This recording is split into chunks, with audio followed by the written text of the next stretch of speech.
This is Tom Marshall. This is Dennis Wills, and we want to say thank you to Dennis first off. I asked Dennis if we could do this event here because I read a couple of times at the old store down in near the Unicorn, I think it was. Yeah. And I don't know how much longer he's going to be here because the Maserati store is now available for rent. So, we wanted to get in here before any heavy-duty changes happen. I also want to thank Ben for videoing over there, and Ted for helping to publicize. Adam Stutz, I don't know if he made it into the room, he helped publicize too, so thank you to those folks. Thank you to you for showing up and filling this space. Perfect size space, wasn't it? And we're going to go tonight with me introducing things and then alphabetically run through a half dozen poets from the anthology, and then end with my co-editor, John Bloomberg-Rissman. Where did John go hide? There he is. And he'll close things out for the evening. So at the risk of offending my good friend Pasquale Verdicchio, I'm going to begin in Italian. This is a poem that John helped choose to be the coda to our book. So I guess we're going backwards. I'm starting here at the end of volume 2 with a poem by Franco Beltrametti, my Italian-Swiss close friend, long gone now. This is a poem he called Per James Kohler, for James Kohler, our main friend. Yes. I miei demoni me li vedo sfugare anche da dove li pensavo esorcizzati. Dicono di trovarsi bene. Stiamo diventando amici. And in Franco's English, my demons, I see coming out even from where I thought them exorcised. They say they're feeling well. We are becoming friends. One of the themes of our volumes, I think, really is making friends with your demons. Our third co-editor, Richard Lopez, could not be here. His life takes place mostly up in the Sacramento area. But I want to read his poem. I think the basic idea of the anthology came from him, and this poem expresses some of the basic themes in our concept. This is Richard Lopez's poem, Last Night at the Starlight Drive-In. Tell me, my love, how to stay sane, knowing the world is dying. But when we come here and I see that look in your eyes, I fall in love with the world again. We know how this movie ends. We've read the script and heard the score. The projectionist has long packed up and gone home. The projection is now in binary code, 01, 01, 01, 24 frames per second at 1080p. King Kong and the creature from the Black Lagoon jump out at us from the screen to beat me back to childhood. I'm always awed by monsters. I remember after the movies I'd come home too scared to walk the long dark corridor to my bedroom because Bigfoot and Dracula were waiting in the shadows or under my bed. How I love to watch these nightmares limn the night sky with their fiery exploits of fantasia. We are at it again. The nightmare becomes real. We shall do our best to adapt and cope by changing our cars to hybrid and electric, put up solar panels on our houses, and even do some recycling. But this little will do even less, because the ice is already melting and the seas are rising. The blowtorch sun blackens the earth. And yet we are alive. The snack bar is open. The popcorn is fresh and the pizza is hot from the oven. We will live our fullest hours. I can't be nowhere else but sitting in the open air before this screen with you, my love. Even when the movie is shit and the script was written by a loon and the director shot the movie on short ends of film stock, remember what the sage said when she was asked, how do you live when you know it is the end of the world? Easy, she said. Simply live and love. We're doing it. We can't leave until the very end. The world may be dying, but you make it easy to live and to love.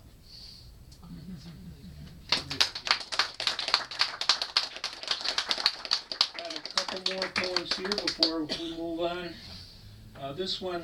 These two are both from friends of mine who passed away in recent years. First, Drum Hadley, who was a cattle rancher down in southeast Arizona, along the Arizona-New Mexico-Sonora border, where I visited him. But this poem is taken from the Palm Court Restaurant in the Plaza Hotel, New York City, America, as Drum has written here. And most of it is in voices that he overheard, businessmen in that restaurant talking about land deals. There are 3 lines near the end that are in another voice. I think of it as the voice of the spirit of the Deep Well Tank character in Drum's work. So first, in the voice of the businessman, take them, invite them out to lunch. Don't get attached. It's money, it's property, it's real estate, it's things, you say. Do you want to sell? What do you want to pay me to sell it for you? We made 50 or 60 million. He died penniless. His children asked us for $1,000 for the funeral. It was tax deductible. Well, of course we gave it to them. Is it legal? The government pays lip service, but the competition is fierce. You will have no license. You will be seen as a mortgage consultant, a foreigner. Your English will not be like theirs. The property will be worth more than 8 to 10 times what we pay for it. You will ask them for 3 or 4, but before you know it, you'll get 10 million. When am I going to foreclose? I pay the lawyers, maybe 50,000. 4%, 3%, 5%. The poor man never wants to pay the lawyers. So you know the poor man will lose. These companies are like candy stores. Make all the dough you can. Buy today, sell them short. Take them, invite them out to lunch. Subdivisions, now in mountain valleys, wild running rivers, country ways of livelihood, deer, cowboys, mountain lions, javelina. Don't get attached. It's money, it's property, it's real estate, it's things. Take them, invite them out to lunch.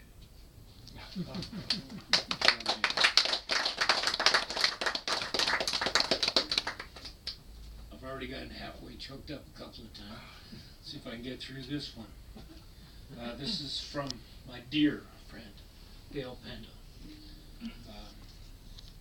Dale recently passed away, and his widow offered us a handful of his poems for the anthology, and we gratefully and proudly accepted. And John put his name in our dedication. You'll see it right at the beginning of Volume 1. This is from Dale Pendo. Remembering libraries. Someday the books will be gone. The libraries burned, rotted with mildew, or sunk into the earth from their own accumulated weight, missed only by a few scholars. Would that we could find another fragment, Sappho, Archilochus, freed from text, beguiled nonetheless by our own hallucinations, new myths setting the wet clay of memory. Crickets, sandhill cranes, or alpine volcanoes, snow-covered above a pristine fjord, bodies uplifting the soft Sonoma hills. 1,000 feet of silt has flattened the valley, just what is the only language left to us now, or once, long ago, as the fire burns low. A coyote might howl if we are lucky, that you and I found no way to build a world atop the destruction of the old ones, to hear the song the turtle sings earless when the moon is darkest.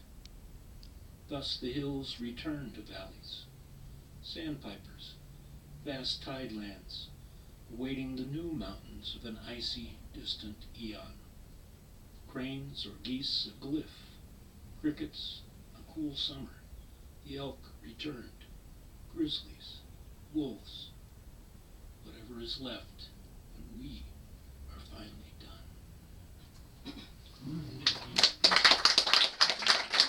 Paul Dresman is next. We're going to go alphabetically, so you know the alphabet. You may be able to tell Steve Farmer's next after that. Paul's up here now. Thank you. Hey, Paul. Paul, you want a beer?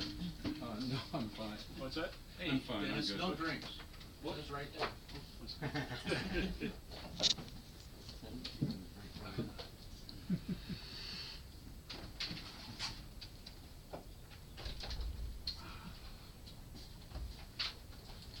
I live in Oregon. I once lived in San Diego. I taught at the university and at the United States International University and San Diego State University and a few junior colleges. Yeah. But I went up to Oregon about 33 years ago, and we've lived there ever since, but I'm so happy to be able to come down here for the occasion of this anthology, and I really want to thank the editors, John and Tom and Richard Let me Lopez. interrupt and say, we want to thank Paul Dresman too. He has been an angel, if you know what that means. Thanks to my grandfather, yes. And I want to thank D.G. Wills too, most of all. A steady presence here in La Jolla. This is a poem about Oregon, and it's from 14 Mountains. You could once read enigmatic mysteries about floods in the Pacific Northwest, milky water from the glaciers, running dirty brown through the valleys, the whole journey from the nipple to the sea. Now by August, in the heat and the lightning, stream beds trickle past dry rock and dead moss. Smoke from wildfires obscures everything. Backpacking through the mountains, something is burning and you can't breathe. The old fire lookouts are gone. The azimuth is now a device for divination. Conflagrations burn through summer into autumn, all the way until the first rain comes, later every year. The future isn't pretty. The past has been pretty awful itself. Far to the south and east, the shills rewrite environmental laws in black oil on ghostly drive-in movie screens. Horror flicks twisted by Texas logic that fractures the rock below into earthquakes, prophets, sulfur fume faucets. Posada skeletons sit in their cars attached to speakers, dressed in their Sunday vests to recite the scriptures, while tumbleweeds pile up on fences and a brazen head blares out blessings. After I come down from the mountains, I'll go to Chinatown to hide in an alley and watch America fall. At the end of the Ming, the end of the Qing, the end of the Bling dynasty.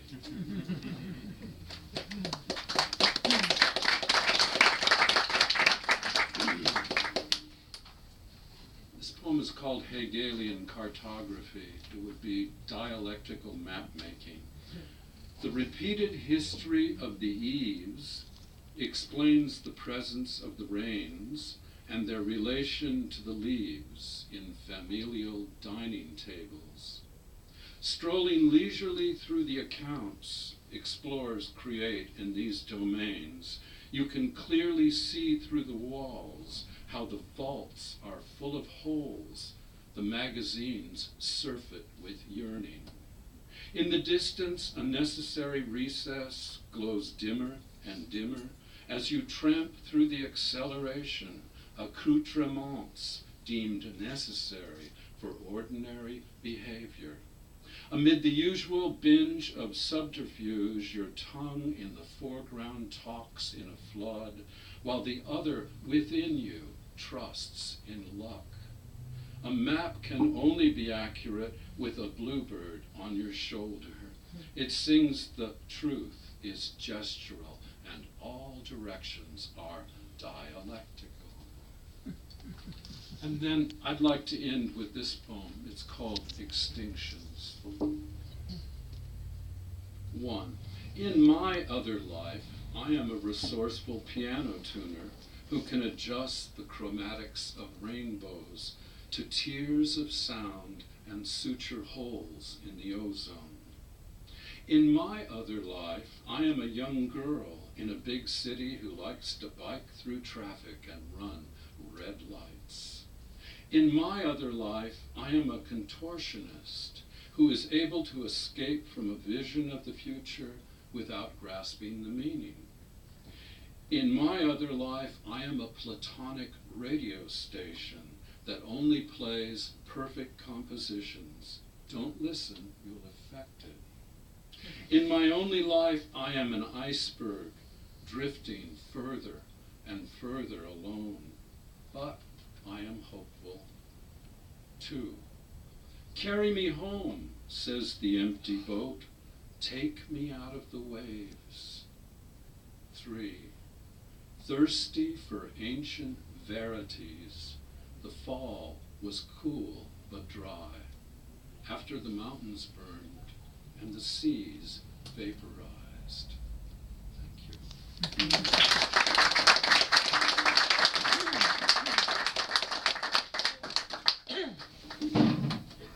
Thank you, Paul. This is Steve Farmer.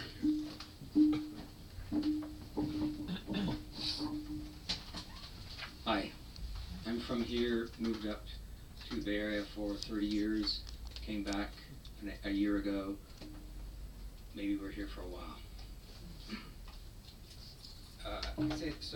I had a book that came out a long time ago called Medieval, and medieval seems to fit in with the end of the world pretty well. So this is a piece I wrote 10 years later, and it was written beginning up on the steps of Osprey Plaza in Oakland during the Occupy movement. So I call this one Medieval Remix, and I was just thinking back to earlier times, but also in that eternally present moment of medieval. And it's for Larry the Bus, because the bus that used to lead the marches through the streets of Oakland and in San Francisco and shut down freeways was a school bus by the name of Larry.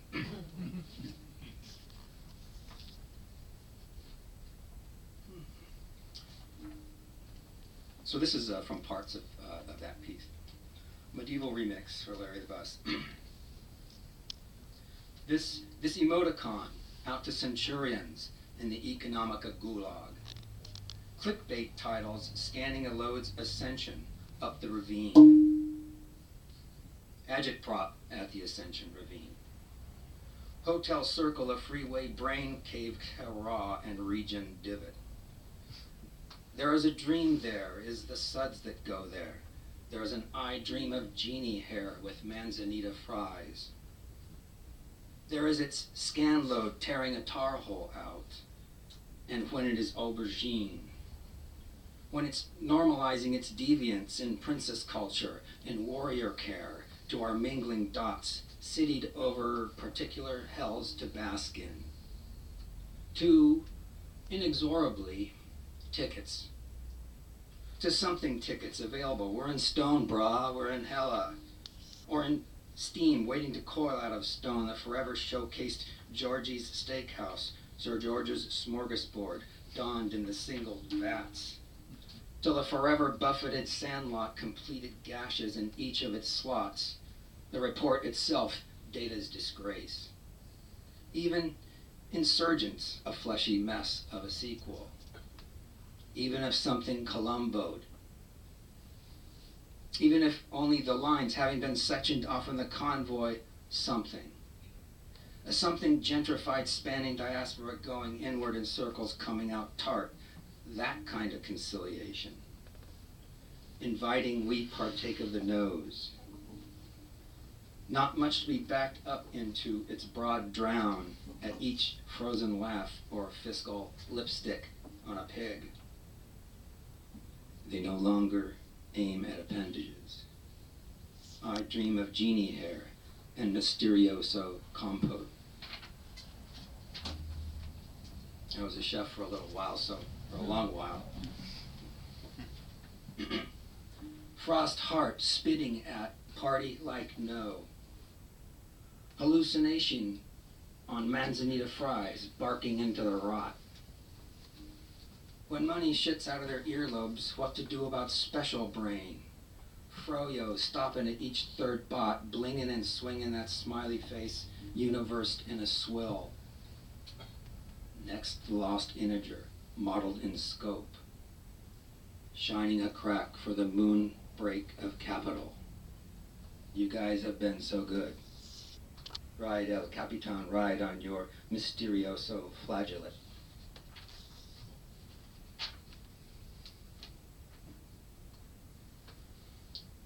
Unstag the clog of the uptick mendicant had a place to a live job, where 12,000 protesters broke bank windows, where 28 pedestrians felt bad.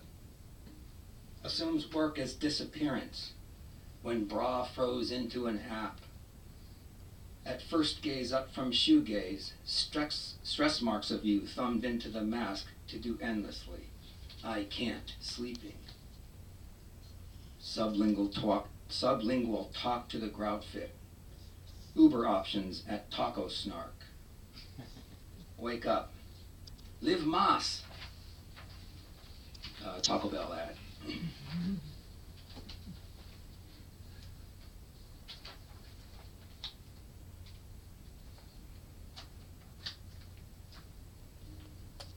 Give him the waterboard Wawa and he will talk to you all night.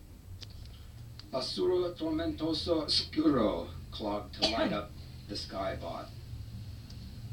Why you can't win with innovation and light got government property wet.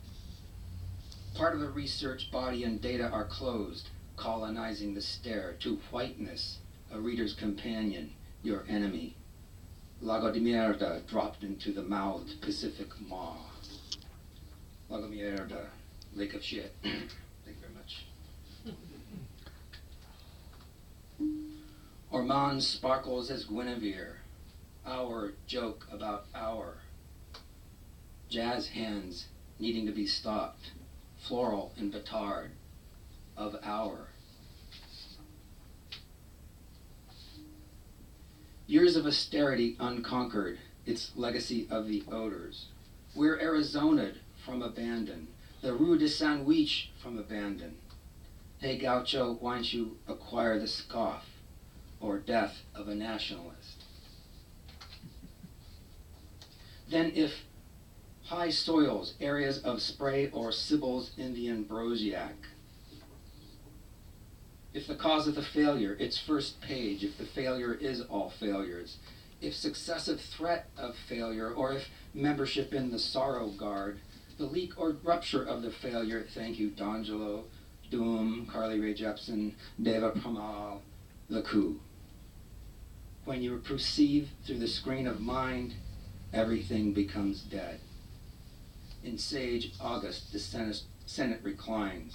Speak to us, Dominus, of the bath salts of that workforce. Last page.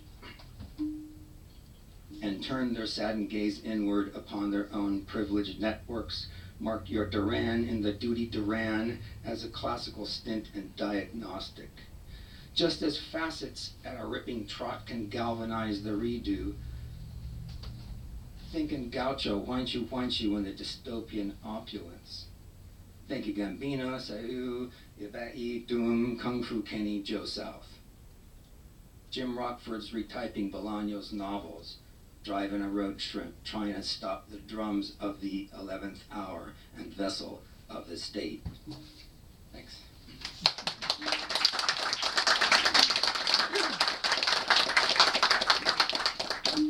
Thank you, Steve Farmer. Diane Gage is next.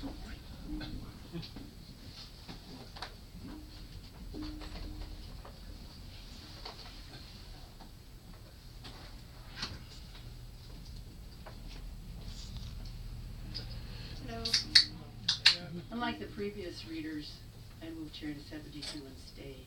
I've been here a while.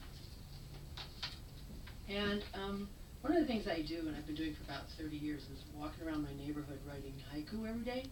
Call it Walking in Birdland SoCal Cul-de-Sac Haiku. Man, it's kind of like my Polo to Basho's Marco of going all the way up Japan, writing haiku, and he posted them on tea house walls, and I posted mine on Facebook. That's how it goes. So, for this anthology, I have some haiku, and I will start with those before each poem, because most of my poems are short. So, we do to the earth what we do to each other. Is there any hope? Outlier outcry. At the high barred metal gates of Fluff and Fold City, we scrape our tin cups shouting about poisons in the air, poisons in the soil, water fracked past hope of drinking, radiation worming its way through streams of water and air and blood, oozing through skin and cell walls, and the heat, the smoke. My God, the refugees, floods, storms, droughts. But the city denizens go about their la-la business, ears packed with polyfibers, eyes dazzled by swarming pixels, brains crammed with hairdos and shopping, pills and poles and gas and holes, and all the latest nonsense fit for stuffing the credulous, full of nothing at all. Phantasms, chimeras, dreck. Come, my lemmings, look, the sea.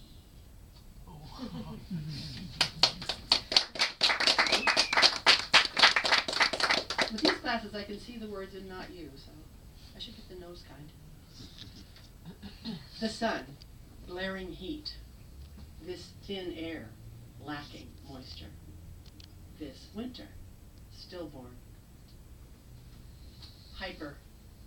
We're scraping the sky in our rush and fuss to usher in dominion, to dominate a transformed planet, a man-plan teeming with minions, teeming with chutzpah, crawling with cruelty, brawling our way somewhere. Where? What if we wear this place out, flush our species selves off the curb of the earth? What will birth itself from the remains our vain ambitions entail? Is hypergrowth the new word for cancer? Give me an answer.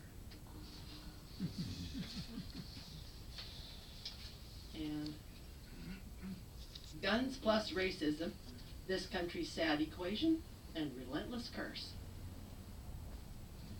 Pump. Pump out the water layer, and the crust of earth on top of it drops. Meanwhile, all those almonds, pomegranates, pistachios, and tangerines it went to keep alive are long since consumed, digested, eliminated from eaters' bodies. Salts concentrate. Dust blows. Those who profited live their golden lives and fund endowments.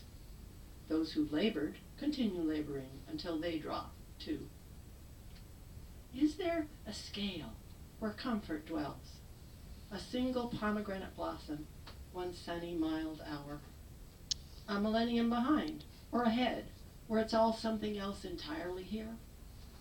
Where to stand in California, whatever its name, whoever you are.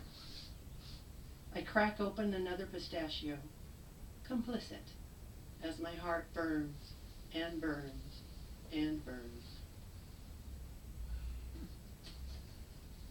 And for the last haiku, today the air smells like the inside of Target, big box full of junk. It really does sometimes.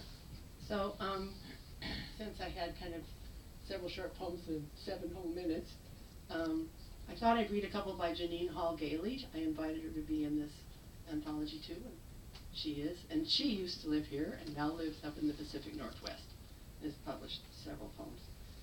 Introduction to California Poetics. In a place of perpetual climate control, you cannot get too angry at the world. You cannot get too angry at ranunculus who throw their wide, unfragrant faces to the light. You cannot be angry with the hummingbirds who winter here, confusing feeders with fuchsias, or the girls who wear hot pants with shearling boots in January. You cannot be angry even with the water crisis, with all the swimming pools and sprinklers, with the careless swervings of giant cars from lane to lane. You will eat your avocado or asparagus, your citrus straight from the tree. You will see the goats and grapevines. You cannot be angry with all this blue sky, dimmed hardly at all by the brown layer of smog, with the hard sunlight glinting off the cold ocean, the unwelcoming skin of the date palm, the oleander continuing to bloom along highways. You will not wear a sweater and huddle by a notebook. You will ski or swim. You will hike by giant eucalyptus trees. You will startle egrets and pelicans in the salt marsh. You will forget you ever wrote books at all. You will no longer regret. You will throw away your sweaters and burn down your library. You will go mad, tearing at the easy beauty, the soft golden sheen of skin. You will break the earth itself, turning to dust, unremembered. And the last love poem. I am obsolete as my ancestors, the Appalachian glassblowers provoking fire over and over to produce their artifacts. I knew no writing could survive when we started calling children vectors, when our own forests grew heavy with toxic spores. A map? A list? A series of images? What could I write now that would do anything? A poem orphaned, a crystalline ornament with no Christmas in sight, swirled with delicate color, resting gently on a ledge until the inevitable smash. So, here in my last moments, let me set down my memories of you, your rough skin, your green eyes, your slightly clumsy hands. We turned and smiled at each other on the ugly concrete glinting with broken glass as someone yelled obscenities and someone else handed out pizza slices to strangers. When we ran out of flour, we learned to bake cookies out of nuts, seeds, flowers. We decided, against all odds, to plant dahlias. Do you see this as a rebellion? That after all this, the poet clings stubborn to romance, to the idea that somehow a small connection, a tiny universe of fire and friction might be preserved.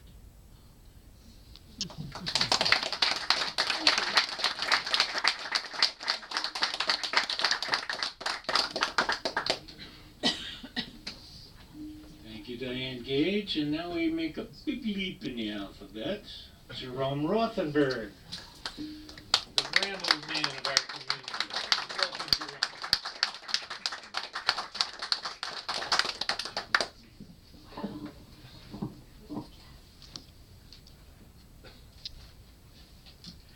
Yeah, the two.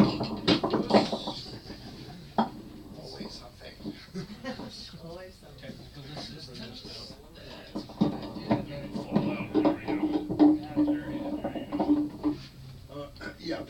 The two poems in the anthology I also read last week, which was a launch for my own new book of poems, The President of Desolation. So I'll start with those and then by invitation, add just a little more.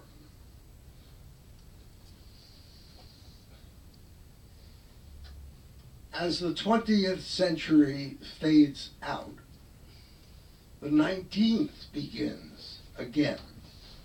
It is as if nothing happened, though those who lived it thought that everything was happening, enough to name a world for and a time to hold it in your hand, unlimited, the last delusion, like the perfect mask of death.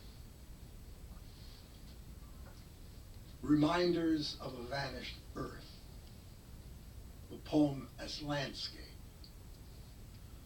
The definition of a place is more than what was seen or what was felt before when dreaming of the dead, the way a conflagration wrapped itself around his world, leaving in his mind a trace of dunes, the fallout from a ring of mountains, reminders of a vanished earth, the landscape marked with rising tufts, the hardness of the tiles that press against our feet like bricks, the soil concealed beneath its coverings, through which a weave of twisted wires crisscross the empty field as markers to commemorate the hapless dead, the ones who fly around like ghosts, bereft of either home or tomb in what would once have been their world.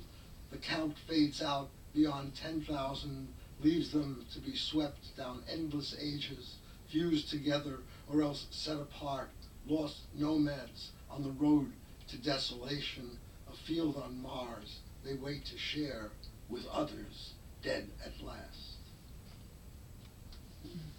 Never done counting. Enclosed by matter, all my thoughts scream for prophecy.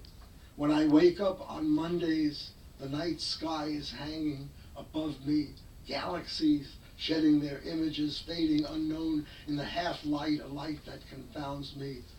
Nothing we know is unreal, and nothing is real. There is only the face of a woman blind in the sun, and a voice that cries out in a language like French. When she raises her arms, they look distant and lame, something there that won't work but falls flat against me. I will follow her. Up to the moon, will watch her paint herself red, with no sense of the distances still to be traveled, no plot to adjust to, but numbers that show me the little I know, the way one vanishing universe shrinks till it swallows another. There are worlds here, hidden from sight, whose ends are like their beginnings. The world in daylight turns dark, the blaze of noon caught in their mirrors, as the sun slips through our fingers, never done counting, where the globe has dropped out of sight.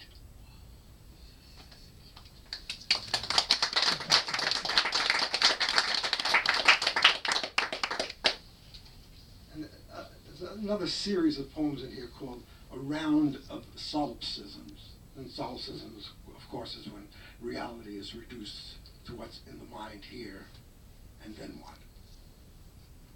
So I'll read the opening sections of it. He takes a book down from his shelf and scribbles across a page of text. I am the final one. That means the world will end when he does. 1. The lie of consciousness assails me, waking in the early hours, shorn of dreams of the world, reduced to what cannot be told, and scarce remembered. I am walking mean-legged toward a patch of forest, then a tunnel where a train runs from my sight, heading for a depot I will never reach. 2. What is a dream, and where is it located? When it ends, a blackness fills the place called mind. Unseen, unheard, there is no world then and no mind to tell us. Searching for a name, the word is solipsism.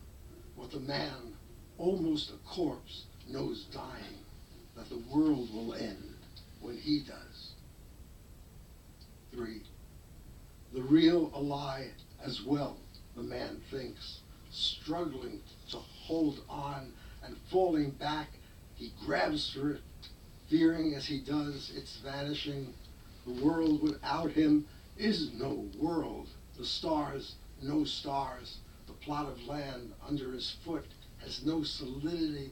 The water leaves no water, and the air no air. When the imagination fades, the fancy takes its place.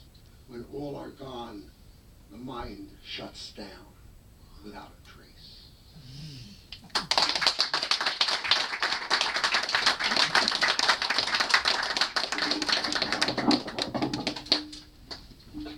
And thanks to our roadie.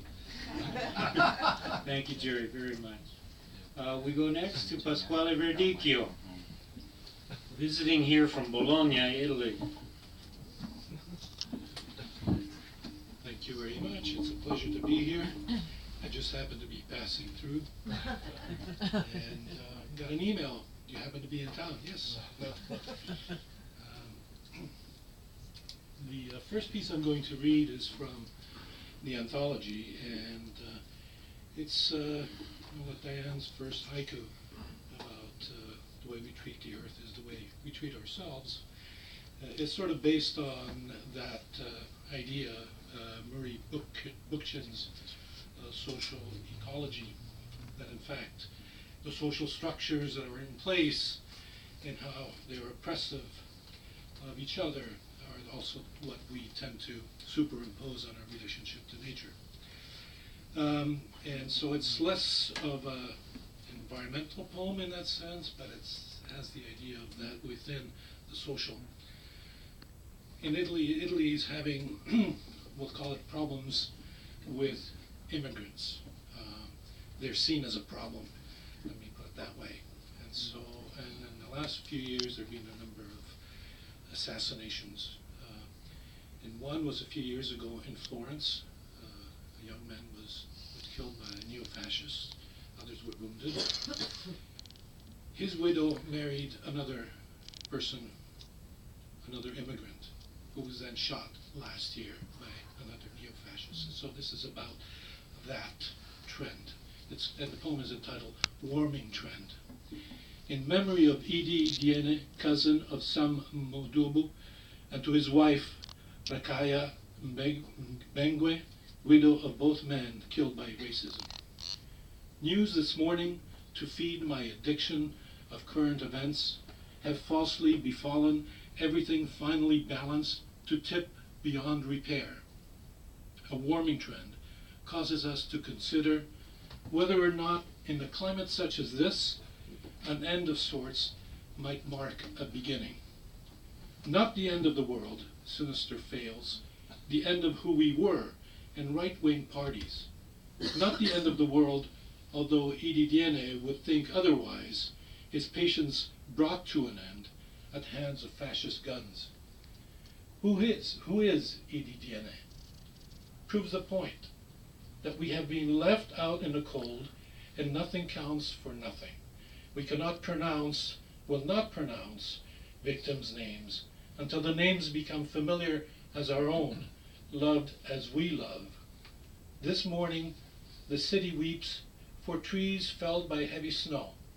Remember their planting, remember their names. This morning, the nation has swept another life under a blanket of indifference. Odio gli indifferenti. I hate the indifferent. Antonio Gramsci to those who would allow fascism to fester and thrive. So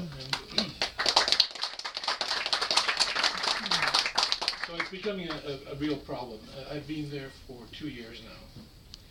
And over the last 2 years, the changes in the political, ideological atmosphere have been pretty awful.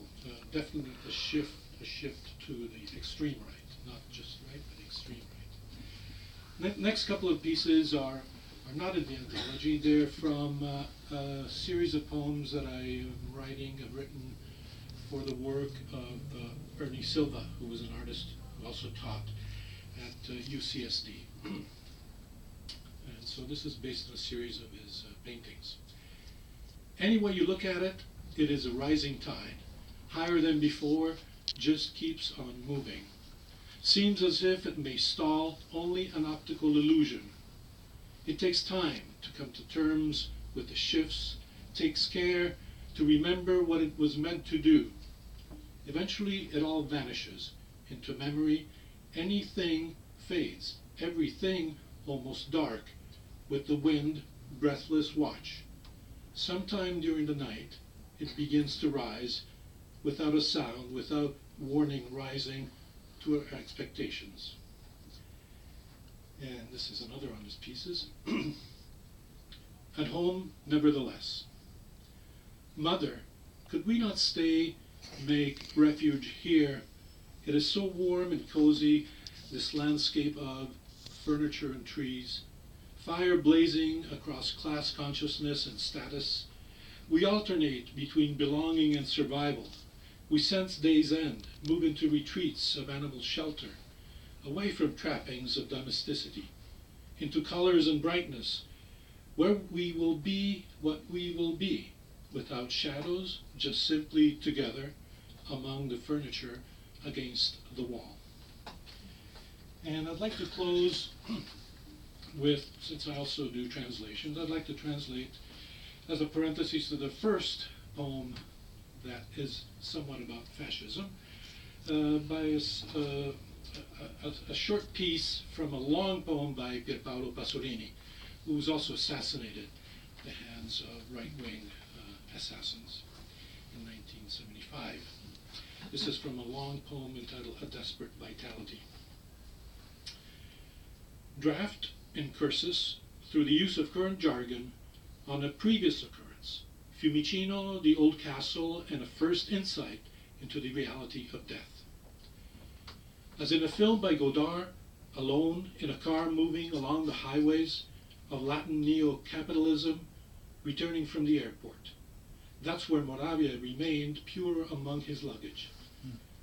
Alone at the wheel of his Alfa Romeo, beneath a sun so alive, indescribable in not elegiac ride, the most beautiful sun of the year. As in a film by Godard, beneath that unique sun that steadily bled the canal of Fiumicino's port. A motorboat returning unnoticed. Neapolitan sailors in their woodland rags.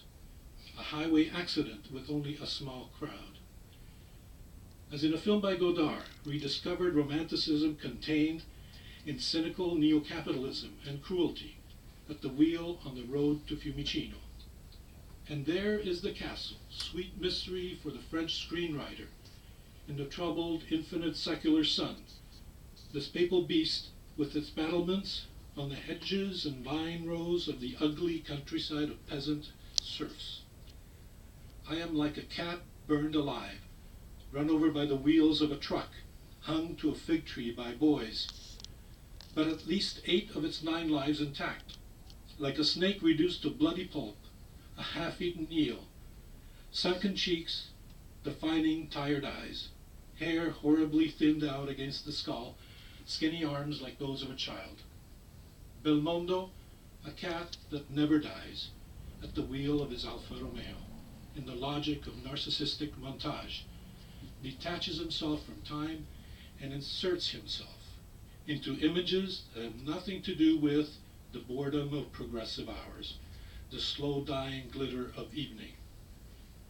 Death is not the inability to communicate, but the failure to continue being understood. Thank you.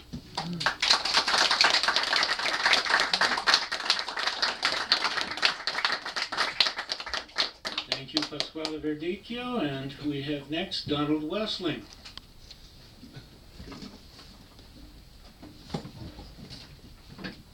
Dennis, I'm going to give you this to pass around. It might give people some context. Lovely. Thank you.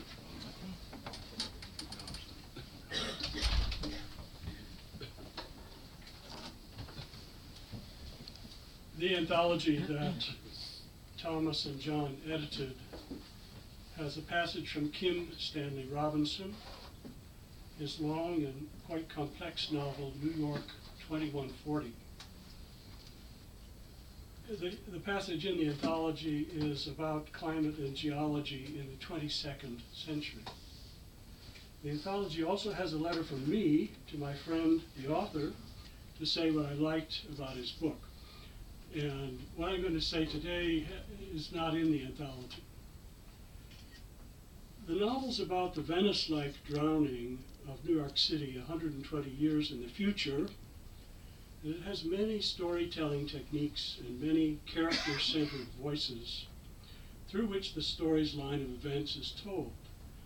Here, as I refer to 7 brief passages, my point will be that in the today of the novel's writing, all politics are about real estate. And that on the novel's showing, one way to get toward actual social revolution is to tell a story about housing. If you drown half of the greatest city ever imagined, built, and lived, you displace half of its inhabitants. Where will they go? Some go to Denver, which is the novel's idea of a bland nowhere. Most stay and live like Franklin Garr and other main characters in still dry communal buildings where they own where they live, keep it working, and eat meals together. Passage 1 is about New York City and history. Because a New Yorker interested in the history of New York is by definition a lunatic, going against the tide, swimming or rowing upstream against the press of his fellow citizens, all of whom don't give a shit about this past stuff. So what? History is bunk, as the famous anti-Semite moron Henry Ford quipped. And although many New Yorkers would spit on Ford's grave if they knew his story, they don't. In this, they are fellow spirits with the stupendous dimwit himself. Keep your eye on the ball, which is coming in from the future.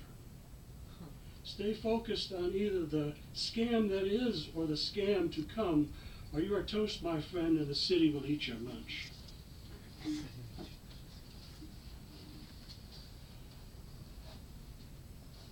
The next passage is a dialogue about real estate. And one of the characters is a black woman police commissioner named Jen. Meanwhile, I've got a friend up in the cloisters who says she heard someone up there mention that we're ripe. Ripe? Ripe for development. Real estate? Jen said. As always, right? I mean, when is it not real estate? But in the intertitle is ripe. That's what they're saying. It's got problems. It's been a mess, but people have dealt with it, and now we've got to get it going. So now Uptown wants to take it over again. It's like renovation's over, time to flip. But you've got to own before you can sell, right? But what about the legal questions? No one is supposed to be able to own the intertitle.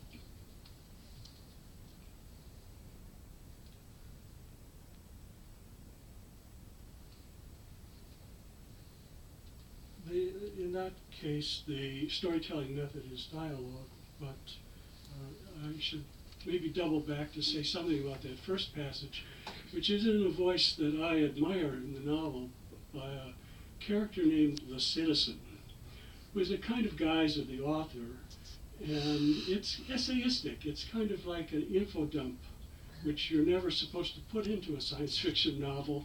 But in this case, the telling is as good as showing, and it is showing. And it seems to me a big achievement to put this essayistic voice in there and make it a large part of the novel. Passage 3 is spoken by a main character, Franklin Garr, and comes mid-novel at a point where he's recognized something about money and value. By profession, he's a clever financial analyst who's figured out how to make profits from the intertitle, which is the novel's term for property that's left after half the island of Manhattan is flooded. By the way, Franklin, who's rich, has a motor launch, and some of the best parts of the novel show his pleasure in animal perception, traveling on the water.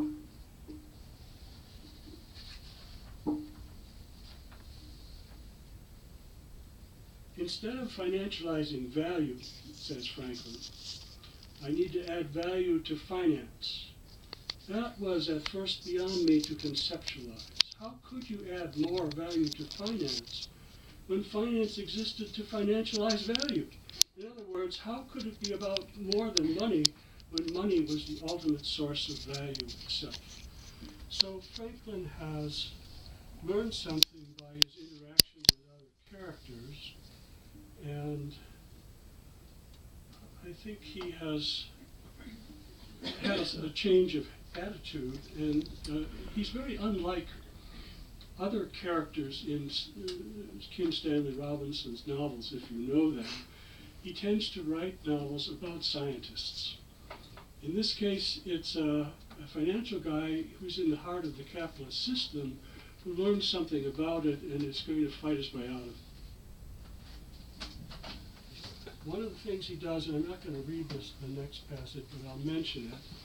He takes his boat out and finds that there's something called eelgrass out in the intertidal, which is a kind of plant that is floating on the water. And he figures out that you could actually build housing this way. You could use graphinated compound, which is the word that Robinson uses, and 3D printing, which is another science fiction writer's discovery.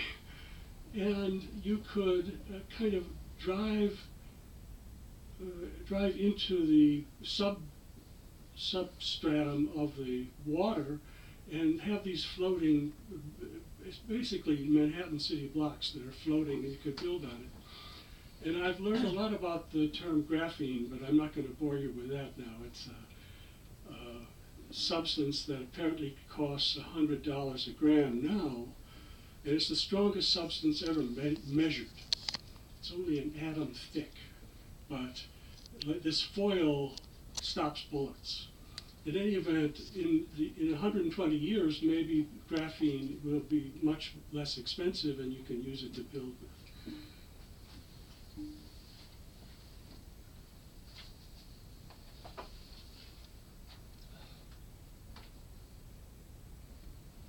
I think I should skip the next passage, which is about the Householders Union. The point is that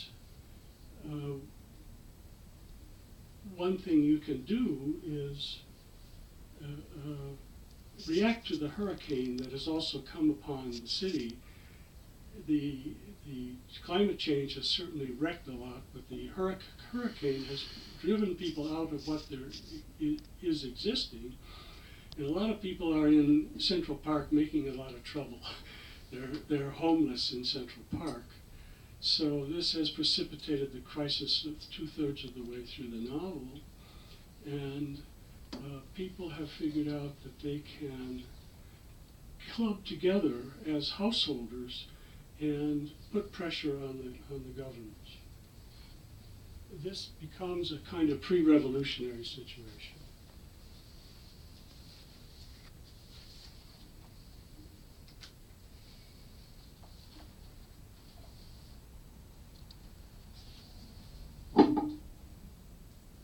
Union, the Householders Union, is declaring all those to be odious debts, like some kind of blackmail on us, and we're demanding that they be renegotiated.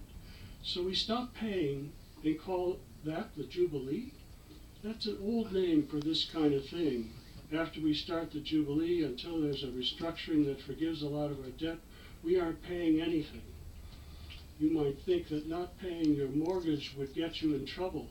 And it's true that if it was just you, that might happen. But when everyone does it, that makes it a strike. Civil disobedience, a revolution, so everyone needs to join. Won't that be hard? Just don't pay your bills. What will happen then is that the absence of those payments of ours will cause the banks to crash fast. At that point, they will be asking the government to bail them out. That's us. We're the government. And last, I have a passage from almost the end of the novel about endings, which is, after all, one of the topics of the anthology. Don't conclude that this account is meant to end with humanity's problems wrapped up in a gift box accompanied by a Hallmark card and flowers. Why would you think that, knowing what you know? This story is about New York, not Denver, and the city is ruthless as an otter. Stories will always convey that awful New York mix of hypocritical sentimentality and stone-cold ambition. So, no. Don't be naive. There are no happy endings, because there are no endings. And possibly there is no happiness either. This is relevant to the anthology's premise. You end one world, one system, and that might lead to imagining and putting into play another world. Climate change can lead to a pre-revolutionary situation. I conclude that working that out is a productive role for fiction in the social struggles of the early 21st century. Thanks very much.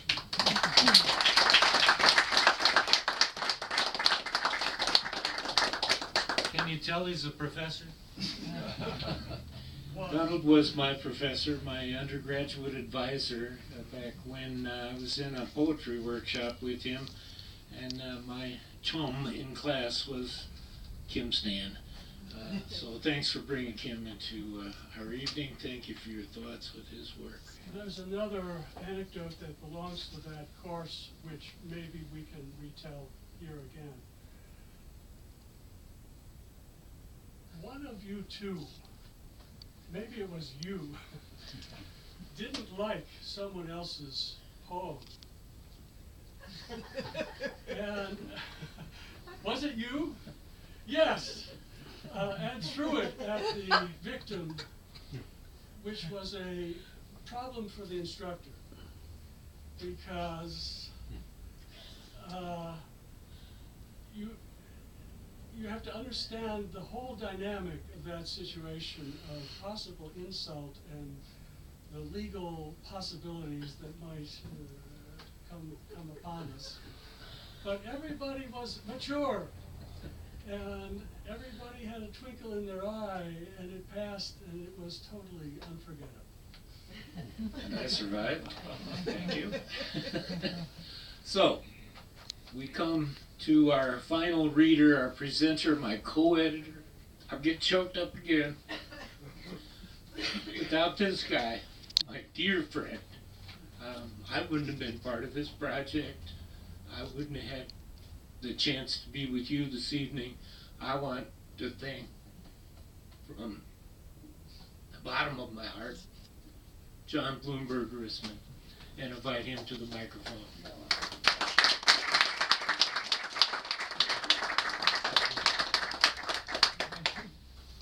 Thank you, Tom. One of the things I've learned tonight, I was very close to this anthology since I'm the person who is responsible for all the typos and that close-up editing, is it really needed voices to make it come alive, because it's a whole different thing to me now. I'm going to read two pieces, neither of which are by me. The first one has some words in it I do not know how to pronounce, but if anybody here does, shout them out. It's by Kathy Jetniel Kiner and Aka Niviana. Kathy is from the Marshall Islands, so she's going to be the first person to lose their home on Earth. That's the first place to go. And the second, Aka, is from Greenland, whose melting glaciers are going to drown Kathy's home. And the drowning of Kathy's home is going to be the sign of the ruin of Aka's home. So they got together and did a collaboration. Sister of ice and snow, I'm coming to you from the land of my ancestors, from atolls, sunken volcanoes, undersea descent of sleeping giants. Sister of ocean and sand, I welcome you to the land of my ancestors, to the land where they sacrificed their lives to make mine possible, to the land of survivors. I'm coming to you from the land my ancestors chose, Elan Kain Ad, Marshall Islands, a country more sea than land. I welcome you to Kalaallit Nunaat, Greenland, the biggest island on Earth. Those are some of the words I can't pronounce. Sister of ice and snow, I bring with me these shells that I picked up from the shores of Bikini Atoll and Rothenberg-Pasquale. Sister of ocean and sand, I hold these stones picked up from the shores of Nuuk, the foundation of the land I call my home. With these shells I bring a story of long ago, two sisters frozen in time on the island of Ujjayi, one magically turned into stone, the other who chose that life to be rooted by her sister's side. To this day, the two sisters can be seen by the edge of the reef, a lesson in permanence. With these rocks I bring a story told countless times, a story about Sasuma Arna, mother of the sea, who lives in a cave at the bottom of the ocean. This is a story about the guardian of the sea. She sees the greed in our hearts, the disrespect in our eyes. Every whale, every stream, every iceberg are her children. When we disrespect them, she gives us what we deserve, a lesson in respect. Do we deserve the melting ice? The hungry polar bears coming to our islands, or the colossal icebergs hitting those waters with rage? Do we deserve their mother coming for our homes, for our lives? From one island to another, I ask for solutions. From one island to another, I ask for your problems. Let me show you the tide that comes for us faster than we'd like to admit. Let me show you airports underwater, bulldozed reefs, blasted sands, and plans to build new atolls, forcing land from an ancient rising sea, forcing us to imagine turning ourselves to stone. Sister of ocean and sand, can you see our glaciers groaning with the weight of the world's heat? They wait for you here, on the land of my ancestors, heart heavy with a thirst, for solutions as I watch this land change while the world remains silent. Sister of ice and snow, I come to you now in grief, mourning landscapes that are always forced to change. First through wars inflicted on us, then through nuclear waste dumped in our waters and our ice, on our ice, and now this. Sister of ocean and sand, I offer you these rocks, the foundation of my home. On our journey, may the same unshakable foundation connect us, make us stronger than the colonizing monsters that to this day devour our lives for their pleasure, the very same beasts that now decide who should live, who should die. Sister of ice and snow, I offer you this shell and the story of the two sisters as testament, as declaration that despite everything we will not leave. Instead, we will choose stone. We will choose to be rooted in this reef forever. From these islands, we ask for solutions. From these islands, we ask, we demand that the world see beyond SUVs, ACs, their prepackaged convenience, their oil-slicked dreams, beyond the belief that tomorrow will never happen, that this is merely an inconvenient truth. Let me bring my home to yours. Let's watch as Miami, New York, Shanghai, Amsterdam, London, Rio de Janeiro, and Osaka try to breathe underwater. You think you have decades before your homes fall beneath tides? We have years, we have months. Before you sacrifice us again, before you watch from your TV and computer screens waiting to see if we will still be breathing while you do nothing. My sister, from one island to another, I give to you these rocks as a reminder that our lives matter more than their power, that life in all forms demands the same respect we give to money, that these issues affect each and every one of us. None of us is immune, and that each and every one of us has to decide if we will rise. I'm going to just read one more because everybody's been sitting for a while. And this is, I don't know if it's because, I'm going to read it because it's perfect, and I'm also going to read it because I like to watch you cry. It's a song, it's a poem by Andrew Schelling, written, I believe, by the deathbed of Dale Pendle's, by his bed. It's called Ghost Dance Song. I'm glad this shitty thing didn't stretch out past twilight. Jesus Christ. If we can still help each other, and I think we can, let's.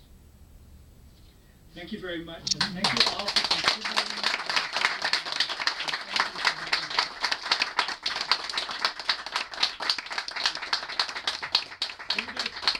Judith asked if she could get a picture of all of the readers tonight, so though it'll mean bringing half the audience up here, I'd like to have you all come up, and we'll take a little bow and let Judith get her picture. Good idea.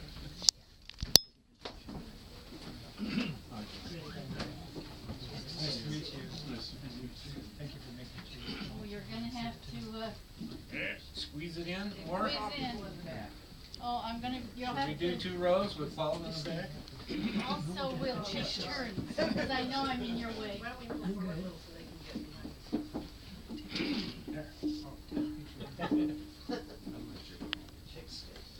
that won't work. Oh, yeah, what about you?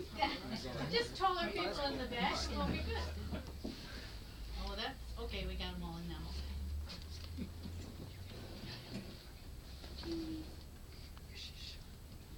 I got it, now I get out of your way. Behind me.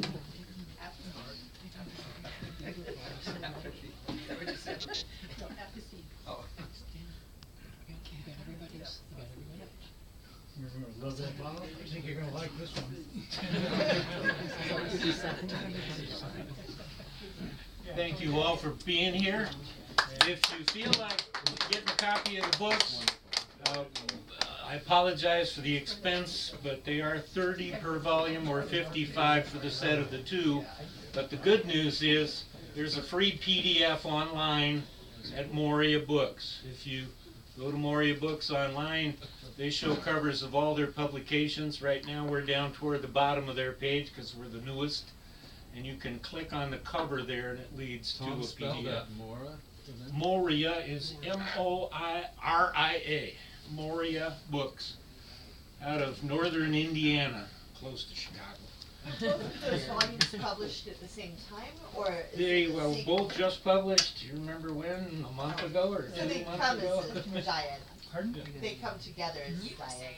Oh. Yeah, it's basically just, the only reason there are two is because Lulu, who's the printer, can't put it all into one. So Roger it's- that. Okay. Okay. Yeah, thank you so much. What a great project. Thank you. Thank you. Thanks again. Thank you.